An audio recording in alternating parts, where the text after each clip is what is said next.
না, আমি যখন জোতা উঠাই আগে আমার বক্তব্যের শিক্ষকের জোতা উঠাই। আমি বলি, হুজুর আমি আপনার জুতার সমান হতে পারি নাই, আপনি আমাকে বক্তব্যে পড়িয়েছেন বলে মাদ্রাসায় গিয়েছি, আজকে আমি আলেম হয়েছি। একজন আলেমের মর্যাদা কোথায়? আজকে দুঃখ লাগে, সামাজিক যোগাযোগ মাধ্যম ইউটিউবের জানালা দিয়ে একটার বক্তারে চিনলে এই বক্তারে পারে না মাথায় উঠা নাচানাচি করে। আজকেই তো আমি এই কথা বলতেছিলাম, বক্তার সমালোচনা হয় কন্টাক্ট করে।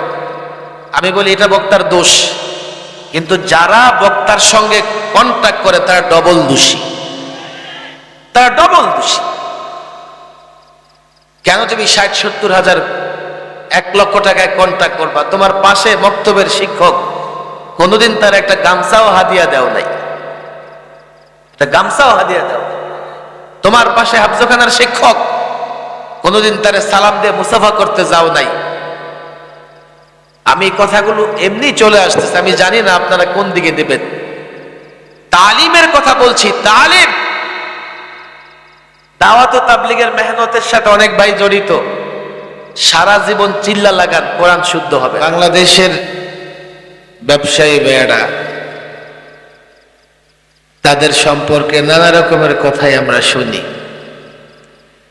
বিশেষ করে বাংলাদেশে ব্যবসায়ীদের মধ্যে সিন্ডিকেট এটা বড় মজবুত। যখন রমাদান মাস আসে তখন আমরা ভালো করে বুঝতে পারি গোটা পৃথিবীতে, এমনকি ইউরোপ আমেরিকাতে ব্যবসায়ীরা ছাড় দেয়, পণ্যের মূল্য কমে। আর বাংলাদেশে মার্কেটগুলোতে পণ্যের মূল্য হু হু করে বাড়তে থাকে। কথা ঠিক? এটা একটা বাংলাদেশের ব্যবসার কমন চিত্র। এর মধ্যেও হাজারো ব্যবসায়ী আছে, হাজারো ব্যবসায়ী আছে। আমার চোখে দেখা অনেক ব্যবসায়ী আছে, রমাদানে দুহাত খোলে গরিব, মিসকিন, এতিম, অসহায় এবং দ্বীনি শিক্ষা প্রতিষ্ঠানগুলোতে দান করতে থাকেন। ব্যবসায়ী ভাইরা যদি মনে করে যে আমি ব্যবসায় শুধুমাত্র দুনিয়াতেই লাভবান হতে চাই, তাহলে সে যা খুশি তাই করতে পারবে। আর ব্যবসায়ী ভাই যদি মনে করে যে আমি দুনিয়া এবং আখিরাতের কল্যাণ চাই, তখন সে আর যা খুশি তা করতে পারে না। তবে সে ভয় পেতে পারে, আমি কি ক্ষতিগ্রস্ত হব? আল্লাহর কসম, সৎ এবং সত্যবাদী ব্যবসায়ী কোনোদিন ক্ষতিগ্রস্ত হয় না। প্রত্যেকটা জিনিসের একটা বৈশিষ্ট্য আছে। আমরা যদি আগুনে হাত দেই তাপ লাগবে, সেটা মুমিন দিলেও লাগবে, মুশরিক দিলেও লাগবে। কথা ঠিক না বেঠিক? আমরা যদি বরফের উপরে হাত দেই ঠান্ডা লাগবে, সেটা হাজী সাহেব দিলেও লাগবে, গাজী সাহেব দিলেও লাগবে। যেই বরফের উপরে হাত দেবে ঠান্ডা লাগবে। কথা ঠিক না বেঠিক? এই দুনিয়াতে আল্লাহ তাবারক ওয়া তাআলা নানা জিনিসের নানা ধরনের প্রভাব রেখে দিয়েছেন। তবে মনে রাখতে হবে এই প্রভাব প্রকাশিত হয় আল্লাহর ইচ্ছায়। কথা ঠিক না বেঠিক? যদিও ব্যতিক্রম খুব কম হয়। হাজার মানুষ যদি আগুনে হাত দেয়, হাজারটা হাতই পড়ে যাবে। পড়বে না এমন খুব কম হয়। আমরা বলি ব্যতিক্রমটা খুব কম হয়, কিন্তু মাঝে মধ্যে আল্লাহ তাবারক ওয়া তাআলা এই দৃষ্টান্ত স্থাপন করে দেন যে আগুনেও পোড়াইতে পারে না। আমরা তো আমাদের নবী হযরত ইব্রাহিম আলাইহিস সালামের ঘটনা জানি। এরপরেও এই পৃথিবীতে অনেক ট্র্যাজেডি এমন হয়েছে, আগুন লেগে সব পুড়ে ছাই, কিন্তু ঘরের ভেতরে বাচ্চাটা অক্ষত ছিল, এমন ঘটনা অনেক ঘটেছে।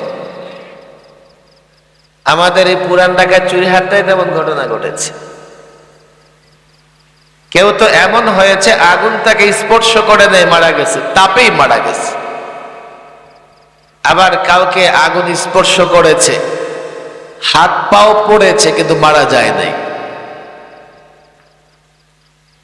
আমি ব্যবসায়ী ভাইদের, যেহেতু মাহফিলটা ব্যবসায়ী ভাইদের একেবারে কোলের ভেতরে, বড় সুন্দর ব্যবসা প্রতিষ্ঠান, এখানে সাইনবোর্ড গুলো দেখেই বোঝা যাচ্ছে হোলসেল ব্যবসায়িক প্রতিষ্ঠান।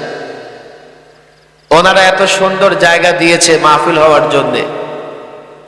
আমি কথাগুলো ব্যবসায়ী ভাইদের উদ্দেশ্যেই শুরু করতে চাই, যাতে ওনাদের প্রতি আমার কৃতজ্ঞতা প্রকাশ হয়, ওনাদের প্রতি যাতে মাহফিল ওনাদের কৃতজ্ঞতা প্রকাশ হয়। মন খারাপ করার কিছু নাই, ভালো খারাপ মিলেই দুনিয়া। ব্যবসায়ী ভাইদের মধ্যে যেভাবে মন্দ ব্যবসায়ী আছে, ভালো ব্যবসায়ীর তুলনাও কম নয়। বরং আমি তো বলি বাংলাদেশে ভালো ব্যবসায়ীর সংখ্যাই বেশি। কিন্তু ওই যে একটা কথা আছে, কি কথা জানেন? খারাপ মানুষের কারণে সমাজ নষ্ট হয় এমন না, সমাজ নষ্ট হয় ভালো মানুষের নীরবতায়। আমাদের সমাজে খারাপ মানুষ খুব বেশি না, কিন্তু ভালো মানুষগুলো চুপচাপ থাকে আর খারাপ মানুষগুলো দাপড়ায়া বেড়ায়। ফলে ভালো মানুষগুলো কোণঠাসা হয়ে যায়, ভালো ব্যবসায়ীরা কোণঠাসা হয়ে যায়, আর দলীয় মন্দ ব্যবসায়ীরা সিন্ডিকেট তৈরি করে বাজার নষ্ট করে, মানুষের অধিকার নষ্ট করে। আমি কথাবার্তা কিছু খোলাখুলি বলি, এগুলো বললে আমি সাধারণ মানুষের পক্ষেই বলতেছি, রাগ করার কোনো কারণ নাই। এই যে নানা সময় নানান পণ্যের দাম বাড়ে, এটা যে আসলেই সংকট থেকে বাড়ে সবসময় এমন হয় না। এখানকার যে ব্যবসায়ীরা এত সুন্দর মাহফিলের সুযোগ দিয়েছেন, আমার ধারণা যে অবশ্যই তারা ভালো ব্যবসায়ীদের অন্তর্ভুক্ত। আর আজকে মাহফিল শেষে তাদের জন্য দোয়া করে যাবেন আপনারা, যাতে ভবিষ্যতে এমন সুন্দর জায়গা মাহফিল হতে পারে। আমি তো দেখি এই যে কোনাটা একটু আরেকটু ফাঁকা করলে এখানে বিশাল বড় ইজতেমা মাহফিল হতে পারে, বড় সুন্দর জায়গা, যদি ব্যবসায়ী ভাইদের ক্ষতি না হয়। আর আমার মনে হয় না এক ঘন্টা বা 2-4 ঘন্টার জন্য ক্ষতি হবে।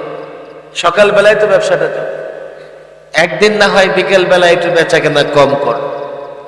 ভালো ব্যবসায়ী বাংলাদেশে আছে। আমি যেখানে জুমার নামাজ পড়াই, রহমতগঞ্জ সাতা মসজিদ, আমার সামনে বাংলাদেশে বড় বড় ব্যবসায়ীরা বসা থাকে। চকবাজার, রহমতগঞ্জ, এখান থেকে নিয়ে একেবারে সদরঘাট, সোয়ারীঘাট, বাংলা বাজার, বাদামতলি পর্যন্ত বাংলাদেশের সমস্ত কিছুর হোলসেল ব্যবসায়ী প্রতিষ্ঠান আছে। ব্যবসায়ীরা অবশ্যই জানেন। আমি বরাবরই ব্যবসায়ী ভাইদের কিছু কথা শুনিয়ে থাকি, যাতে তারা সততার সঙ্গে ব্যবসা করার প্রতি উদ্বুদ্ধ হয়। আমি যে এক্সাম্পল দিয়েছি,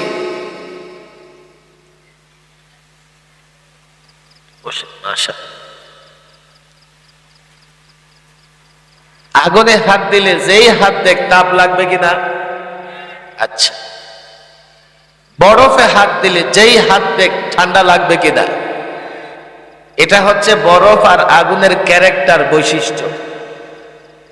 আমি যদি কারো সঙ্গে সত্য কথা বলি, তার সঙ্গে আমার আন্তরিকতা পূর্ণ সম্পর্ক হয়ে যাবে। কথা ঠিক না বেঠিক? আর আমি যদি কাউকে ধোঁকা দেই, তো তার সঙ্গে কোনোদিন আমার সম্পর্ক হবে না। আমার কথা মনে পড়লে লোকটা আমাকে 10টা বকা দেবে। কথাগুলো কেন বললাম জানেন? আজ থেকে 200 বছর আগে ইউরোপে শিল্প বিপ্লব সাধিত হয়েছে। আলে মোলামা, ছাত্র জনতা, বাংলাদেশে আমাদের ব্যবসায়ীরা ব্যবসা করে, কিন্তু টোটাল ব্যবসা নিয়ন্ত্রণ করে ইউরোপিয়ানরা। আবার এর বড় একটা অংশ ইহুদি। আজকে যদি আমি ইহুদি পণ্যের চার্ট করি, ইহুদি প্রোডাক্টের লিস্ট বের করি, তা আমি দেখব বাংলাদেশের মার্কেটে প্রত্যেকটা সেক্টরে যত নামি দামি ফেমাস পণ্য আছে এর মালিকানা ইহুদিদের হাতে। ইউরোপে একটা শিল্প বিপ্লব সাধিত হয়েছিল, এরপরে গোটা পৃথিবীর ব্যবসা পর্যায়ক্রমে তাদের হাতে চলে যায়। আজকাল ব্যবসার নানা রকমের সিস্টেম তাদের তৈরি। বড় মজার ব্যাপার হচ্ছে এই ব্যবসা তারা নিয়ন্ত্রণ করে সুদ ভিত্তিক, সুদের উপরে নির্ভর করে। তারা হারাম দিয়ে পুঁজিপতি হচ্ছে, আর আমার মুসলমান হারাম খেয়ে ধ্বংস হচ্ছে। শিল্প বিপ্লব সাধিত হওয়ার পরে এই যে গোটা পৃথিবীর তারা ব্যবসা নিয়ন্ত্রণ করতেছে, এখন আমার মুসলমান ব্যবসায়ীরা মনে করে যে হুজুর, ইউরোপ আমেরিকার ব্যবসায়ীদের যদি অনুসরণ না করি আমরাও বড় বড় ব্যবসা করতে পারবো না। খেয়াল করে বোঝার চেষ্টা করেন, এটা একটা অর্থনৈতিক বিষয়। এই জন্য আমি ঘুরিয়ে ফিরিয়ে বলার চেষ্টা করতেছি। আমাদের ব্যবসায়ীরা মনে করে হুজুর, আমরা কেন ব্যবসায় উন্নতি করতে পারি না? যদি আমরা ইউরোপিয়ান আর আমেরিকান ইহুদিদের মতো হয়ে যাই তাহলে আমরা ব্যবসায় লাভবান হব। আমি বলি কোনোদিন লাভবান হবে না, বরং সুদ ভিত্তিক ব্যবসা করতে করতে পর্যায়ক্রমে তাদের গোলামে পরিণত হবে। কথাগুলো বুঝাবার জন্য আমি আপনাদের দৃষ্টি আকর্ষণ করতেছি। কেন ইউরোপিয়ানরা ব্যবসা বাণিজ্যে এত উন্নতি সাধিত করলো? কারণ ছিল ব্যবসায় উন্নতির জন্য কিছু বৈশিষ্ট্য দরকার, কিছু ক্যারেক্টার দরকার। কি বৈশিষ্ট্য দরকার? ধোঁকা দেওয়া যাবে না, প্রতারণা করা যাবে না, মিথ্যা বলা যাবে না। আর এগুলো ছিল মুসলমান ব্যবসায়ীদের ক্যারেক্টার, মুসলমান ব্যবসায়ীদের চরিত্র। ইউরোপিয়ানরা যখন আমাদের চরিত্র নিয়ে গেছে, তারা বেঈমান, তারা কাফের, সেটা ভিন্ন বিষয়। আখেরাতে তারা কিছুই পাবে না। দুনিয়াতে সৎ, সত্যবাদিতা, ধোঁকা না দেওয়া, প্রতারণা না করবার কারণে তারা ব্যবসায় উন্নতি হয়েছে। আর আমরা ধোঁকা, প্রতারণা, সিন্ডিকেটের কারণে দিন দিন ক্ষতিগ্রস্ত হচ্ছি। মাসআলা এই জায়গায় ইউরোপ আমেরিকানদের অনুসরণ নয়। আমি পরশুদিন মোবাইলে একটা বক্তৃতা শুনতেছিলাম। মাঝে মধ্যে এখন সামাজিক যোগাযোগ মাধ্যমেও নানা ভিডিও চলে আসে। বাংলাদেশের একজন প্রফেসর ডক্টর সলিমুল্লাহ, তার সঙ্গে আমিও টেলিভিশনে টক শো করেছি। বড় বুদ্ধি রাখে। যদিও আমি যখন তার সঙ্গে টক শো করি 13-14-তে, তখন তাকে এতটা ইসলামী মাইন্ডেড মনে হয় নাই আমার। কিন্তু পর্যায়ক্রমে সে আলেমদের সঙ্গে টক শোতে বসে ইসলাম জানার চেষ্টা করেছে। করতে করতে ইসলামের সৌন্দর্য দেখে এখন সে যেখানে কথা বলতে বসে ইসলাম ছাড়া কথা বলতে পারে না। বাংলাদেশের আরেকজন টক শো উপস্থাপক, ঢাকা ইউনিভার্সিটির অধ্যাপক রোবায়েত ফেরদাউস, পত্রপত্রিকা আসে, টক শো করে। আমি যখন 13 সালে, আজ থেকে 10 বছর আগে, প্রথমবার তার সামনে RTV টক শোতে বসি, তো আমাকে নিয়ে, ইসলামকে নিয়ে এমন তির্যক মন্তব্য সে করত, মনে হতো ইসলামটা তার কাছে বড় ভারী, বড় বোঝা মনে হয়। পর্যায়ক্রমে এখন এমন হয়েছে উনি নিজেই ইসলামের দায়ী হয়ে গেছে। মাত্র কয়েকজন আলেমের সঙ্গে কয়েকদিন বসেছে, পরিবর্তন হয়ে গেছে তারা। আজকাল তো হাজার ওয়াজ মাহফিল শুনেও লোকেরা পরিবর্তন হয় না। অনেক মাদ্রাসার ছাত্র আলেম ওলামারা এখানে আছে। আমাদের তালিমি ব্যবস্থাকে শক্তিশালী করতে হবে। 50 বছর শুধু ওয়াজ শুনলেও কারো কোরআন শরীফ পড়া শুদ্ধ হবে না। 50 বছর একজন ওয়াজ শুনতেছে, আলেমরা আছেন তো?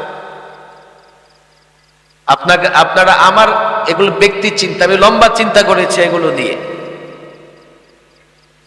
আমি মনে করি আমার এই আলোচনা থেকে একজন আলেম আর একটা বক্তার পার্থক্য আপনারা বুঝে ফেলবেন। একজন মুরব্বী 30-40 বছর 50 বছর যেখানেই ওয়াজ হয় ওয়াজে যায়, এরপরে তার কোরআন শরীফ মুখস্থ হয়ে যাবে। সন্দেহ আছে কোন আপনাদের? মুখস্থ হয়ে যাবে?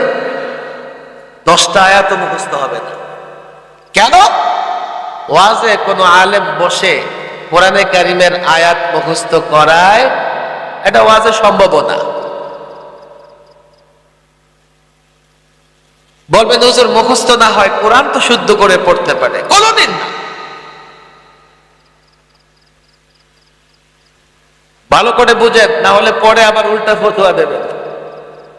আপনাদের কষ্ট হচ্ছে না তো?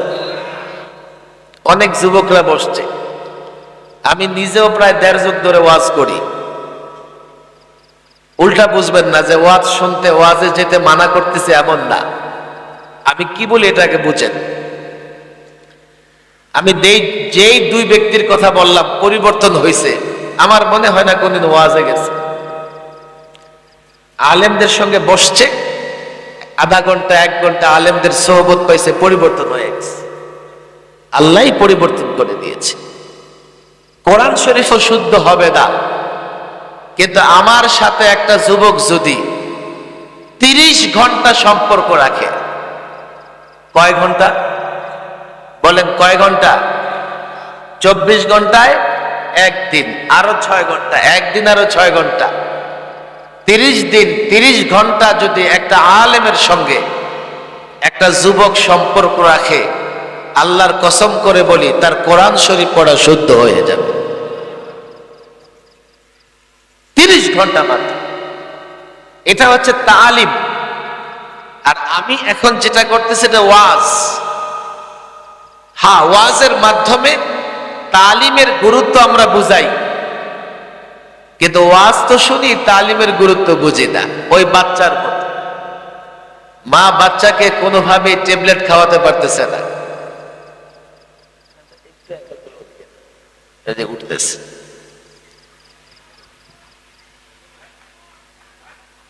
বাস না, চলো চলো।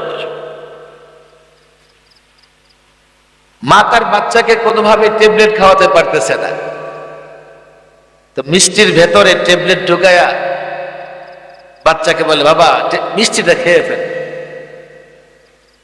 তো মিষ্টিটা খেয়েছে। একটু পরে মা জিজ্ঞেস করে, বাবা মিষ্টিটা খেয়েছো? মা খেয়েছি, তবে বিচিটা ফেলে দিয়েছি। ওয়াজ তো শোনে, ওয়াজ শোনে, মিষ্টি খায়, বিচি ফেলায় দেয়। ওয়াজ থেকে শিক্ষা নিয়ে কেউ বাড়ি ফিরে না, শিক্ষা নিতে চায় না। আমি তালিমের কথা বলছি।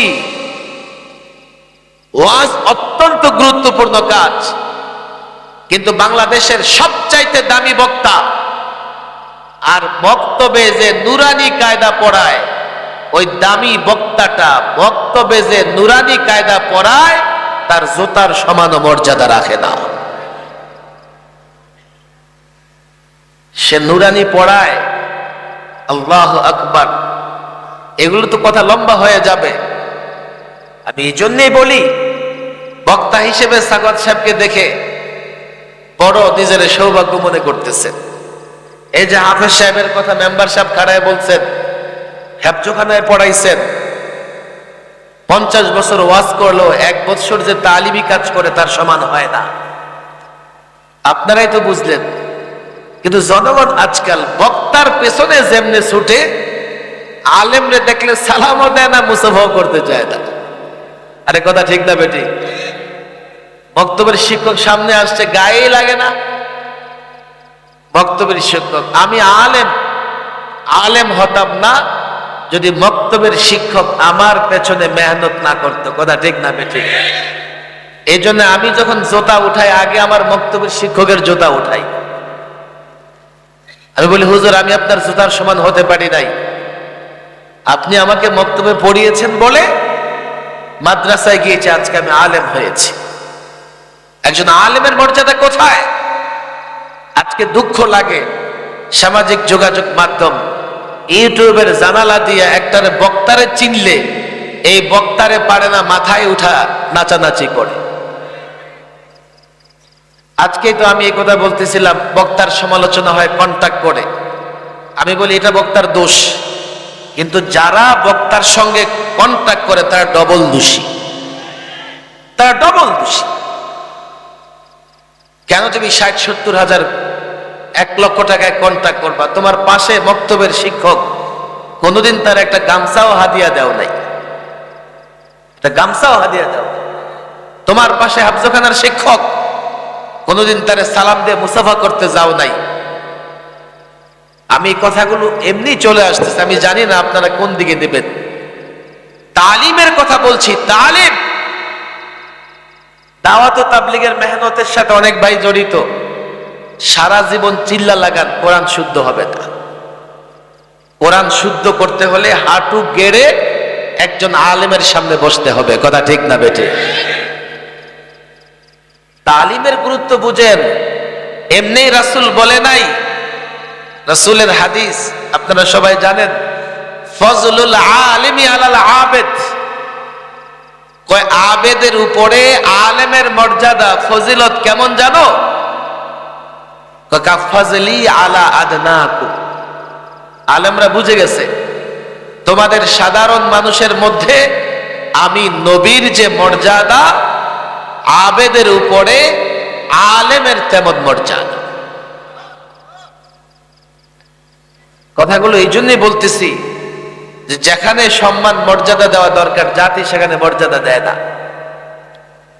50 বছর ওয়াজ শোনেন, দাওয়াত ও তাবলীগের কাজ করেন, আপনাকে কোরআন শিখতে হলে কোনো আলেমের সামনে বসতে হবে, কোনো কারির সামনে বসতে হবে। এই কথাগুলো প্রাসঙ্গিক চলে আসছে। এই যে মাওলানা সাহেব দুইটা বড় মাদ্রাসা প্রতিষ্ঠা করে গেছেন, আমি ওখানে যে বাসায় বসছিলাম আমি বলে গেছি যে মাহফিল আয়োজন করো কেন? করেছো ভালো কথা, জমায়েত শেষ মাহফিল শেষ, এই বুজুর্গের নামে স্মারক বের করো, তার কর্মজীবন, তার শিক্ষা জীবন, তার মেহনত গুলো জাতির সামনে তুলে ধরো। আমি স্পষ্ট এই সমাবেশে বলে যাচ্ছি, তার যারা ছাত্র আছেন তাদের দায়িত্ব হচ্ছে, বলে যে আমাকে বলতেছে হুজুর আমরা সেবামূলক কাজ করব। আমি বলি না, উনি শিক্ষক ছিলেন। শিক্ষকের মূল্যায়ন শিক্ষার কারণে। তাকে যদি আমরা স্মরণ করি, তার পেশাকে স্মরণ করতে হবে। তাকে যদি বড় মনে করি, তো তার পেশাকে প্রচার এবং প্রসারের কাজ করতে হবে। আমি তাদেরকে বলে গেছি, ফাউন্ডেশন করেছেন, বলেন আবুল কাসেম বড় হুজুর ফাউন্ডেশন। এই ফাউন্ডেশনের মূল কাজ হবে, ওনাকে স্মরণ করতেছে ওনার তালিম এবং তাআল্লুমের কারণে।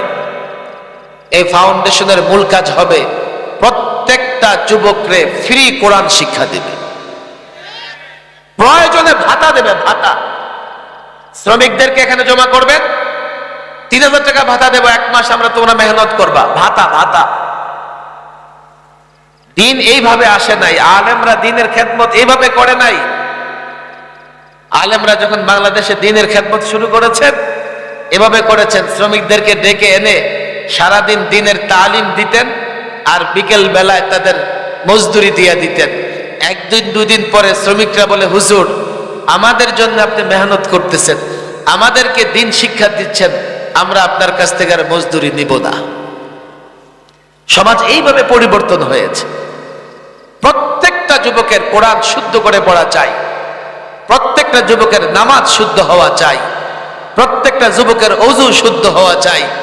তাহলে সে শক্তিশালী মুমিনে পরিণত হবে, না হলে দুর্বল মুমিন থেকে যাবে। তালিমের কথা বলছি, যারা মুআল্লিম, যারা শিক্ষক, তাদের সঙ্গে একজন শুধুমাত্র বক্তার তুলনা হয় না। তবে হ্যাঁ, বাংলাদেশে কিছু বক্তা আলেম আছেন যারা সারাদিন দর্স তাদরিসের কাজ করে, আর বিকেল বেলায় সুযোগ পাইলে 1-2টা মাহফিলে অংশগ্রহণ করে। কিন্তু আজকাল মাহফিলগুলো এমন কি বলে সার্কাস টাইপের হয়ে গেছে। আলেম বক্তা যখন কথা বলতে বসে, মানুষের কথা বলা পছন্দ হয় না। বক্তার সুর আছে কিনা, বক্তার চেহারা সুন্দর কিনা, বক্তা কিছুটা ম্যাজিক্যাল কিনা, ছোট বড় লম্বা 26 ইঞ্চি, মহিলা কণ্ঠ, আগে মহিলা ছিল পুরুষ হয়ে গেছে, নও মুসলিম, বয়স 60-70 এখনো বলে নও মুসলিম, এগুলো খুঁজতে থাকে। আজকে এখানে যারা আসছেন আমি জানি না ব্যবসায়ী ভাইরা এখানে আছে কিনা, এই ফাউন্ডেশন একটা মাহফিল করবে, আর এই ব্যবসায়ীরা এই জায়গায় আমি দেখতে চাই পুরা জায়গাটা নিয়ে সুন্দর করে, আমার জায়গাটা বড় পছন্দ হয়েছে, মাহফিল করবে। 2 মাহফিলের উদ্দেশ্য হবে এখানে মালিক সমিতির লোকজন থাকবে, শ্রমিকরা থাকবে, আমরা দিন শিখবো, এই উদ্দেশ্যে মাহফিল করব। কথা ঠিক না বেঠিক? তালিমের উদ্দেশ্যে যদি মাহফিল হয় তো একটা মাহফিল 1000 মাহফিলের চাইতেও বেশি গুরুত্বপূর্ণ হবে। আমি তো আপনাদের বলতেছি, আশা করি আপনারা বুঝতেছেন তালিম কত গুরুত্বপূর্ণ। আমি 1 ঘন্টা ওয়াজ করে গেলে আমি সব রকমের ওয়াজই পারি, আল্লাহ আমাদের সব রকমের ওয়াজই শিক্ষা দিচ্ছে। আর বাংলাদেশে বড় হয়েছি তো সব রকমের ওয়াজ, পাবলিক ধরে রাখা, পাবলিকে দিয়ে স্লোগান দেওয়ানো, পাবলিকে চিল্লানো, পাবলিকে টুকটাক চোখে দিয়ে পানি আনানো, সব রকমের ওয়াজ। আমার মনে হয়েছে সবচাইতে গুরুত্বপূর্ণ ওয়াজ হচ্ছে যে ওয়াজ থেকে মানুষ পোটলা বেঁধে কিছু নিয়ে যেতে পারে। একটা ওয়াজ আজকে আমি এই যুবকদেরকে দেখা এগুলো আমার মনে বড় ভালো লাগতেছে। ব্যবসায়ী ভাইরা আছে, হাজার হাজার যুবক এখানে কাজ করে, প্রত্যেকের অন্তত এইখানে যারা আছে সবার কোরআন শুদ্ধ করার জিম্মাদারি ফাউন্ডেশনের আর ব্যবসায়ী ভাইদের। করবো তো ইনশাআল্লাহ আমরা। আমি জানি না যদি এই ফাউন্ডেশন এমন কোরআন শিক্ষার আয়োজন করে, আমি যুবকদের বলবো তোমরা বসবা তো ইনশাআল্লাহ, বসবা তো ইনশাআল্লাহ, তাইলে আমার ওয়াজ আজকে সাকসেসফুল হয়ে গেছে। যদি এখানে কোরআন শিক্ষার আসর তৈরি হয়। আমি যেই বিষয়টা বলছিলাম, ইহুদি নাসারা ব্যবসা বাণিজ্যে উন্নতি করেছে, আমাদের কিছু ক্যারেক্টার ওরা নিয়ে গেছে। এই কথাগুলো যদি আমি বলি আপনাদের বিশ্বাস হবে না, যে হুজুর আপনারা তো বলবেনই। সেই ডক্টর সলিমুল্লাহ তার এক বক্তৃতায় বলতেছে যে আজকে অক্সফোর্ড বলেন, ইউরোপ আমেরিকায় যত যত বড় বড় ইউনিভার্সিটি বলেন, আমার শিক্ষিত ভাইরা জানে সমস্ত ইউনিভার্সিটি মাদ্রাসা শিক্ষা নকল করে প্রতিষ্ঠিত হয়েছে। সুবহানাল্লাহ বলবেন না? আপনারা অক্সফোর্ড, তারপরে ক্যামব্রিজ, এই সেই নানা ইউনিভার্সিটির নাম শোনেন, জগৎ বিখ্যাত, এক একটা পড়াশোনা করা মানে সোনার হরিণ হাতে পাওয়া। তিনি রেফারেন্স দিয়ে বলেছেন এই ইউনিভার্সিটিগুলো প্রতিষ্ঠিত হয়েছে, এর কারিকুলাম সিস্টেম এগুলা চুরি করেছে মাদ্রাসা শিক্ষা। তদ্রূপ ইউরোপ আমেরিকান ব্যবসা বাণিজ্য, ইসলামী কিছু ব্যবসা বাণিজ্যের রীতিনীতি আছে, এগুলো তারা গ্রহণ করেছে, আর আমার মুসলমান ভাইয়েরা ধোঁকা প্রতারণা গ্রহণ করেছে। রমজান আসলে তারা ছাড় দেয়, কিন্তু আমার দেশের ব্যবসায়ীদের কাছ থেকে ছাড় পাই না। অর্থাৎ মূল যারা ব্যবসায়ী সিন্ডিকেট করে বসে আছে। তবে আলহামদুলিল্লাহ মাঠ পর্যায়ের ব্যবসায়ীরা, আমি অনেক ব্যবসায়ীকে চিনি, প্রতিদিন কিছু না কিছু দান না করলে তাদের ঘুম হয় না। আমি দোয়া করি আল্লাহ যেন এই ব্যবসায়িক এই জায়গাটাকে একেবারে বরকত এবং রহমত দ্বারা পরিপূর্ণ করে দেন। ব্যবসায়ী ভাই, সমিতি এবং এখানে যারা কাজ করেন, প্রত্যেকের অভাব যেন আল্লাহ মোচন করে দেন, প্রত্যেককে যেন আল্লাহ পাক ইজ্জতের সাথে রিজিকের ব্যবস্থা করে দেন। আমি ছোট্ট একটা আয়াত তেলাওয়াত করেছি, যেহেতু মাওলানা সাহেবের স্মরণে, আবার তাফসিরুল কোরআন মাহফিল, ভালো করে শোনেন। কত কথা আমার মাথায় ঘুরতেছে, সব বলতে পারবো না, বললেও আপনারা বরদাস্ত করতে পারবেন না। এই যে আমার পিছনে পিছি স্লোগান দিতেছে, দেখেন আমার পেছনে পিছি স্লোগান দিতেছে। হ্যাঁ, আমরা নানা রাজনৈতিক দল নানা স্লোগান দেই, কিন্তু এখানে মুরব্বীরা আছে, বলেন আগে যখন স্লোগান শুরু হইতো, যেই দল যে রাজনীতি করত, স্লোগান শুরু করতো নারায়ে তাকবীর। কথা ঠিক না বেঠিক? আমি যদি ভুল বলি আপনারা ভুল ধরাই দিবেন, বয়স্ক ব্যক্তিরা আছেন। হায় হায়, এখন কি হলো? মুসলমান দলের নামে নেতার নাম দিয়ে শুরু করে আল্লাহর নাম নেয় না। আরে কথা ঠিক না বেঠিক? বলবে হুজুর এত নাপাক কিছু বলি, এর আগে আল্লাহর নাম কেমনে নেই? তো নাপাক কেন বলো? মরবা না, আল্লাহর কাছে জবাব দেবা না? কেন নাপাক বলো? যদি বলো পাক বলো, তাহলে মুসলমান প্রত্যেকটা কাজ কার নামে শুরু করে? বলেন কার? কার নামে? এখন এই স্লোগান বাচ্চাদের মুখে মুখে গেছে। এই জন্য আমি প্রায় বলি, ঘরে গিয়া 4টা জিকির একটু জোরে জোরে করবেন। কয়টা জিকির? 1 সুবহানাল্লাহ, বলেন সুবহানাল্লাহ। 2 আলহামদুলিল্লাহ, লা ইলাহা ইল্লাল্লাহ, আল্লাহু আকবার, বলেন আল্লাহু আকবার। যদি না বলেন তো আপনার সামনে আপনার বাচ্চা অশ্লীল হিন্দি গানের টান দিয়ে বসবে, বলবে যে ফাইটা যায় ফাইটা যায়। আরে কথা ঠিক না বেঠিক? এই যে স্লোগান দেয় নিজেরা পরস্পরে উদ্বুদ্ধ হবার জন্যে, কথা দীর্ঘ হয়ে যাবে, কিন্তু মুমিন স্লোগান দেয় কার নামে? বলেন কার নামে? আমি এটা ইদানিং প্রায় বলতেছি, আপনারা হয়তো শুনেছেন, আজকাল এক জায়গায় বক্তৃতা করলে গোটা দুনিয়া হয়ে যায়। আপনাদেরকে বলে দিই, বুখারী শরীফের একটা বর্ণনা, স্লোগান দেওয়া মানে কারোর নামে স্লোগান দিলে তাকে তার প্রশংসা করা হয়, তার বরত্ব বর্ণনা করা হয়। কথা ঠিক না বেঠিক? আমার নামে আসতে স্লোগান হলে, হ্যাঁ উনি একটা বড় ব্যক্তি, প্রশংসার যোগ্য, এই জন্য ওনার নামে স্লোগান দেওয়া দরকার। এটাকে আরবিতে বলে তাকবীর। কি বলে? তাকবীর মানে বরত্ব ঘোষণা করা, শ্রেষ্ঠত্ব ঘোষণা করা, মর্যাদা ঘোষণা করা। আচ্ছা, তো শ্রেষ্ঠত্ব বড়ত্ব ঘোষণা হবে তার যিনি বড়। কথা ঠিক না বেঠিক? বড় কে? বড় সে যে বড় কাজ করে, বড় সে যে সব বড় কাজ কে করেছে? আসমান কে সৃষ্টি করেছে? বলেন বলেন, সব হবে কে? আসমান কে সৃষ্টি করেছে? জমিন কে সৃষ্টি করেছে? আসমান এবং জমিন কত বড় সৃষ্টি, 2 মিনিট চিন্তা করলে মাথা ঘুরে যায়। আসমান এবং জমিন কত বড় সৃষ্টি আল্লাহ তাবারক ওয়া তাআলার। যদিও আল্লাহর অন্যান্য সৃষ্টির তুলনায় এই জমিন একটা বিন্দু মাত্র।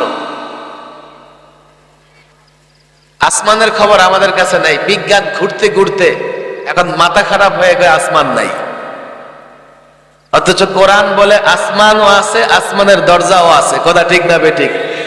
আবার প্রত্যেক আসমানে বাসিন্দা আছে, ফেরেশতা আছে, নবীদের অবস্থান আছে। কথা ঠিক না বেঠিক? বিজ্ঞান খুঁজে পাও না, তাতে আমার কি? তোমার হাত ছোট, তোমার আসবাবপত্র নাই, তুমি খুঁজে পাও না। তুমি পাও না দেখে নাই, এটা কোনোদিন হতে পারে না। বিশাল সৃষ্টি আল্লাহ তাবারক ওয়া তাআলার আসমান, এবং এই সৃষ্টি আল্লাহ ধরে রেখেছেন, কোনো খুঁটি লাগান নাই। জমিনের নিচে খুঁটি আছে।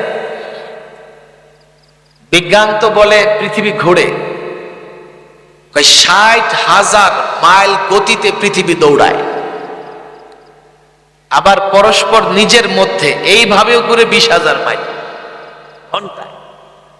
কত ঘুরে পৃথিবী! অবাক করার বিষয় হচ্ছে, যখন বিজ্ঞান মহাশূন্যে যান পাঠায়, সেখান থেকে দেখতে পায় যে পৃথিবী একটা বিন্দুর মতো। বিন্দু, মহাশূন্যের মধ্যে পৃথিবী একটা বিন্দু। আমরা হাদিস শুনেছি, সবচাইতে ছোট্ট জান্নাত যে পাবে, সেই জান্নাতের আয়তন হবে পৃথিবীর কমপক্ষে 10টার সমান। তখন হয়তো কারো কারো মনে হয়েছে, এত বড় জান্নাত যদি একজনে পায়, তো এত বড় জান্নাত থাকবে কই? এখন মহাশূন্যে গিয়া যখন দেখে পৃথিবীটা বিন্দুর মতো, আর এমন অনেক গ্রহ উপগ্রহ আছে যা পৃথিবী চাইতে অনেক বড়, তারপরেও মহাশূন্যে কত জায়গা খালি আছে কেউ বলতে পারে না। তাহলে বোঝা গেল 10টার সমান নয়, 10 লক্ষের সমান জান্নাত দিলেও আল্লাহর জায়গার অভাব হবে না। এই পৃথিবীটাকে আল্লাহ ধরে রেখেছেন। 600 কোটি মানুষ, পাহাড় পর্বত, নদী নালা, খাল বিল, কত কি, এগুলো নিয়ে পৃথিবী গাইড হয় না, ঝুঁকে যায় না, নিচের দিকে নেমে যায় না। বিজ্ঞানের কথাই যদি আমি ধরি, পৃথিবী তার কক্ষপথে পরিচালিত হয়, একটু হেলে না দুলেও না। এই মহাশূন্যে পৃথিবীটাকে এইভাবে ধরে রেখেছেন কে? এই সৃষ্টি বড় না ছোট? আল্লাহ আমাদের সৃষ্টি করেছেন, বড় না ছোট? আজ পর্যন্ত কত কিছু আবিষ্কার হয়, মানুষ সৃষ্টি করা যায় না, পারবেও না। আমরা মৃত্যুবরণ করে কার কাছে চলে যাব? আল্লাহর বরত্ব বর্ণনা করে শেষ করা যাবে না। এত কাজ যিনি করেন তিনি বড়, তাহলে তারই তো বরত্ব প্রকাশ করতে হবে। তার বরত্ব প্রকাশ করতে হলে তাকবীর কার নামে দিতে হবে? আমরা কার নামে দেই? আরে অন্তত শুরুতে আল্লাহর নাম দাও, যেটা আগে ছিল বাংলাদেশে। এখন শুরুতেও আল্লাহর নাম নেয় না। আলেম ওলামাদের বলি বেশি বেশি তাকবীর দিতে হবে। হ্যাঁ, তাকবীর দিলে কেউ কেউ ভয় পায়। মানুষ কখনো তাকবীর শুনে ভয় পাবে না, তাকবীর শুনে ভয় পায়, পালিয়ে যায় মিস্টার ইবলিস। বুখারীর হাদিসের বর্ণনা। আমি ইদানিং প্রায় বলতেছি, আমি যুবকদেরকে বলি, শোনো, তোমার দল রাজনীতি এটা ইসলামের অনেক নিচে। কথা ঠিক না বেঠিক? রাজনীতি দল কোনোদিন ইসলাম ইমানের সমান হতে পারে। তোমরা ইমান ইসলামের সঙ্গে আপোষ করে রাজনীতি ধরতে পারো না। হ্যাঁ, ইমান ইসলাম রক্ষার জন্য রাজনীতি ছাড়তে হলে ছাড়তে হবে। ব্যবসা করি আমি, আমার ব্যবসা বাণিজ্য ইমান ইসলামের চাইতে বেশি গুরুত্বপূর্ণ না। ইমান ইসলাম ধরে রেখে ব্যবসা করতে হবে। কথা ঠিক না বেঠিক? তবে আমি গ্যারান্টি দিয়ে যাই, গ্যারান্টি, ব্যবসায়ী ভাইরা এখানে আছে, গ্যারান্টি দিয়ে যাই, সততার সঙ্গে ইসলামের বিধান অনুযায়ী ব্যবসা করবেন, আল্লাহর কসম, আল্লাহ দুনিয়াও দেবে, আখেরাতেও দেবে। আরে আমরা করেছি এগুলো। আজকে ইউরোপ আমেরিকার 200 বছর ধরে ব্যবসায়ী বিপ্লব সাধন করেছে তারা, অথচ 1000 বছর এই পৃথিবী শাসন করেছে মুসলমানরা, বাণিজ্য করেছে মুসলমানরা। আজকেও তুমি যদি উপন্যাস লিখতে যাও, ড্রামা করতে চাও, নাটক করতে চাও, মুসলিম ব্যবসায়ীদের নাম ছাড়া তোমার উপন্যাস লেখা হবে না। আলিফ লায়লা ইতিহাস তো মুখে মুখে নাটকেও এসে গেছে আজকাল। সিন্দাবাদের ঘটনা চলে আসছে। ইউরোপ আমেরিকার ইতিহাস তোমরা তালাশ করলে দেখবা, গোটা পৃথিবী ব্যবসা বাণিজ্যের মাধ্যমে গোটা পৃথিবীর খেদমত যারা করেছে মুসলিম ব্যবসায়ীরা। আজকে তারা যে সুদ সিস্টেম ব্যবসা চালু করেছে, এটা ব্যক্তি উন্নয়ন আর জাতির রক্ত চষে খাওয়া ছাড়া আর কিছুই না।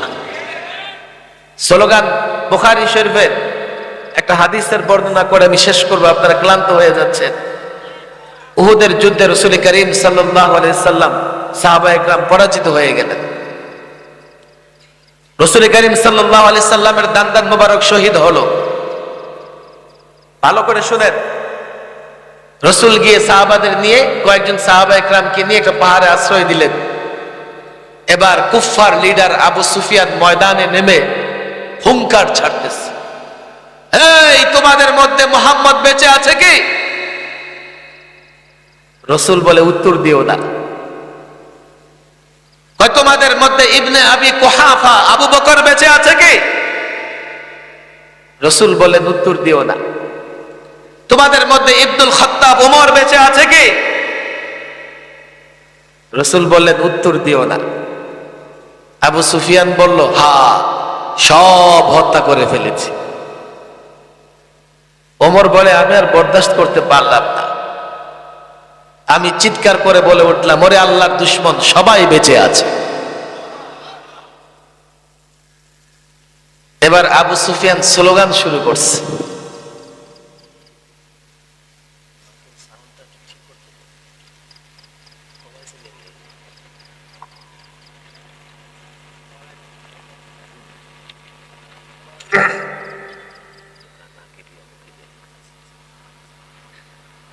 না কিছু লাগবে। কি স্লোগান ধরছে জানেন? উলু হুবল, উলু হুবল, হুবলের জয়। হুবল হচ্ছে ওদের একটা মূর্তি, যে মূর্তির তারা সেজদা করত, মূর্তির কাছে রিজিক চাইত, মূর্তির কাছে রিজিক চাইত। বড় আশ্চর্যের কথা না? আশ্চর্যের কথা না? স্বাভাবিক কথা। আমরা কি মূর্তির কাছে রিজিক চাই না? চাই না? মানুষের কাছে চাই। রিজিক কার কাছে চাইব? কাজে কর্মে চাই না মুখে চাই? কাজে কর্মে চাই তো। খেয়াল করেন, হুবলের জয়।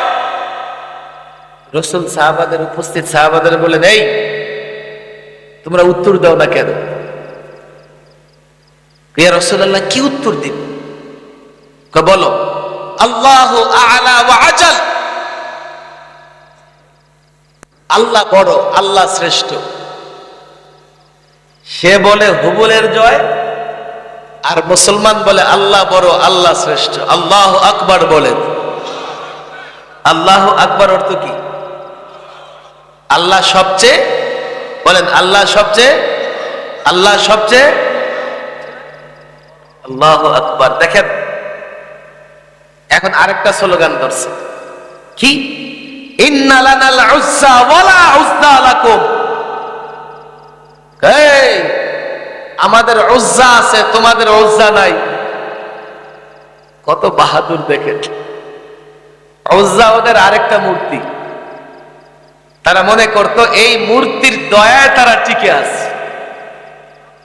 আরে জোরে বলেন নাউজুবিল্লাহ। আল্লাহু আকবার। আল্লাহ যাকে ঈমান দেয়, আরে শুধু কেউ যদি মনে করে আমরা বড় আকলমত মুসলমান হইছি, ভুল। আমি মধ্যপ্রাচ্যে, পার্শ্ববর্তী দেশে বহু জায়গায় বড় শিক্ষিত মানুষকে দেখতেছি গিয়া মূর্তির পায়ে সেজদা করতেছে, অথচ এটাকে সে নিজে তৈরি করছে। তো এই মূর্তি তার খোদা না সে মূর্তির খোদা? সে নাড়াচাড়া না করলে মূর্তি নড়তে পারে না, আবার সে এটাকে পূজা করতেছে।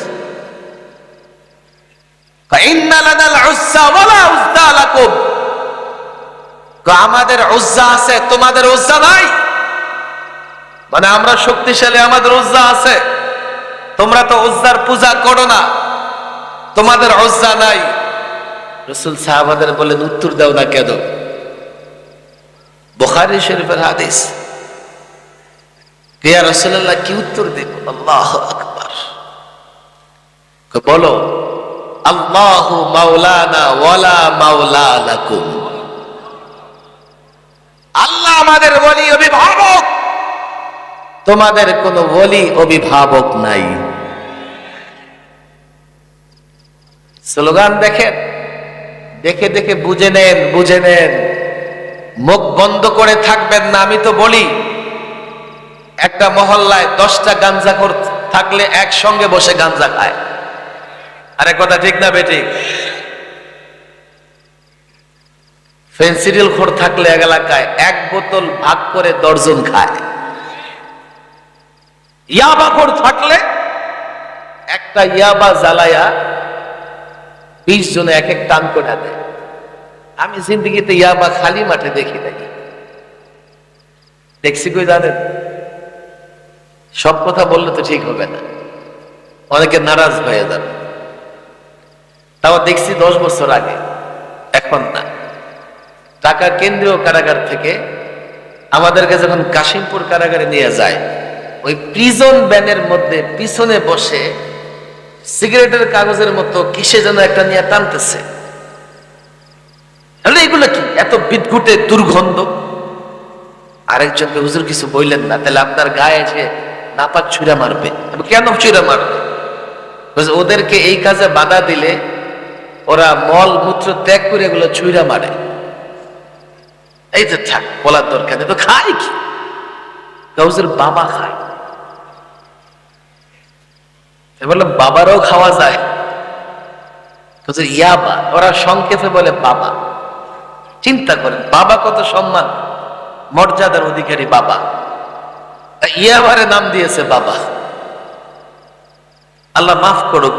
আর ঘুষের নাম দিছে বকশিস। কথা ঠিক না বেঠিক? ওদের আর কোন, আর টেইলারি করে ওর নাম দিছে খলিফা। কাপড় সেলায় না, ওর নাম দিছে কি? এখনো আপনারা খলিফা কননি, জায়েজ হবে না, কেউ বলবেন না। দর্জি বলবেন, টেইলার বলবেন, সম্মান করবেন তাকে, সম্মানে কমতি করা যাবে না, কিন্তু খলিফা বলা যাবে না। ভুল শব্দটা। খলিফা মানে প্রতিনিধি, আর পরিভাষায় খলিফা বলা হয় ইসলামী সাম্রাজ্যের প্রধান ব্যক্তির উপাধি, খলিফাতুল মুসলিমিন। ইংরেজ প্রেতাত্মারা মুসলমানদের পরিভাষাগুলোকে নষ্ট করবার জন্য টেইলার দর্জির নাম দিয়ে বসেছে খলিফা। আমার দেশের লোকেরা না বুঝে এগুলো খলিফা খলিফা করে। সম্মান করবেন, কাজ বড় সম্মানের, মর্যাদার, পেশা বড় মর্যাদার, কিন্তু সে যে কাজ করে ওই কাজের কথা বলবেন, খলিফা তারে বলবেন। নাম দিয়েছে বাবা। সেই যে আমি দেখেছি, ওপেন কখনো তো দেখি নাই, কারণ আমাদের মাদ্রাসাগুলোতে বাবা ফেন্সিডিল খাওয়ার তো প্রশ্নই আসে না। আমি তো বলি মিস্টার ইবলিস মাদ্রাসায় ঢুকলে ইয়াবা ফেন্সিডিল গাঁজা খাইতে বলে না, ছাত্রদের বলে বেশি বেশি নফল নামাজ পড়। এগুলো কথায় ঢুকলে অনেক লম্বা কথা হয়ে যাবে। কেন জানেন? তারা জানে মাদ্রাসার ছাত্রকে যদি বলে মাদ্রাসার ভেতরে ঢুকে ইয়াবা খা, ফেন্সিডিল খা, লাহাওলা পড়ে শয়তান তারায়া দিবে, আর সে খাইতে চাইলেও কোত্থেকে খাবে? মাদ্রাসার ভেতরে তো এগুলো পাওয়া যায় না, শয়তানের সময় নষ্ট হবে। শয়তান মনে করে তাকে দিয়ে যদি বেশি বেশি নফল নামাজ পড়ানো যায়, কিতাবের তাকরার থেকে, সবক ইয়াদ থেকে বিরত রাখা যায়, তো আবেদ হবে, কিন্তু আলেম হতে পারবে না। আবেদ বানাও, আলেম যাতে না হতে পারে। আর আলেম হলে তো হাজারো আবেদের চাইতে মর্যাদাবান হয়ে যায়। শয়তানও জানে কোন জায়গায় কোনটা বলতে হবে। আমরা কোনদিন দেখিনি, সেখানে গিয়ে আমরা দেখেছি তো দেখা গেছে যে 10 জন 20 জন আছে, এক টান করে লাইন ধরে ধরে খাচ্ছে। আর এই সমাজের সভ্য, ভদ্র, সম্ভ্রান্ত ফ্যামিলির যুবকরা নিজের চিন্তায় ব্যস্ত। আমি তো বলি সমাজ নষ্ট হচ্ছে ভদ্র সভ্যদের নীরবতার কারণে। না হয় ভদ্র সভ্য সম্ভ্রান্ত পরিবারের যুবকরা থুতু নিক্ষেপ করলে অসৎ, মাদকাসক্ত সমাজ ছাড়তে বাধ্য হবে। এই সমাজের ভদ্রলোকগুলো চুপচাপ থাকে, সারাক্ষণ চুপচাপ থাকে। তোমাদেরকে বলি, সন্তানকে দেখো সে কি স্লোগান দেয়, আল্লাহর নাম ছেলে কার বড়ত্ব গায় দেখো। অথচ 1500 বছর ধরে এই বাংলাদেশেও আমরা দেখেছি, আপনারাও সাক্ষী। না হয় মুরব্বীদের জিজ্ঞেস করেন, দাড়ি পাকা মুরব্বীকে জিজ্ঞেস করেন, আপনি শৈশবে রাজনীতি করেছেন, কৈশোরে রাজনীতি করেছেন, যৌবনে রাজনীতি করেছেন, আপনি কার নামে স্লোগান দিয়েছেন? আপনি কি শব্দ উচ্চারণ করে স্লোগান দিয়েছেন? স্লোগানে স্লোগানে কার দয়া চেয়েছেন? স্লোগানে স্লোগানে কার কর্তৃত্বের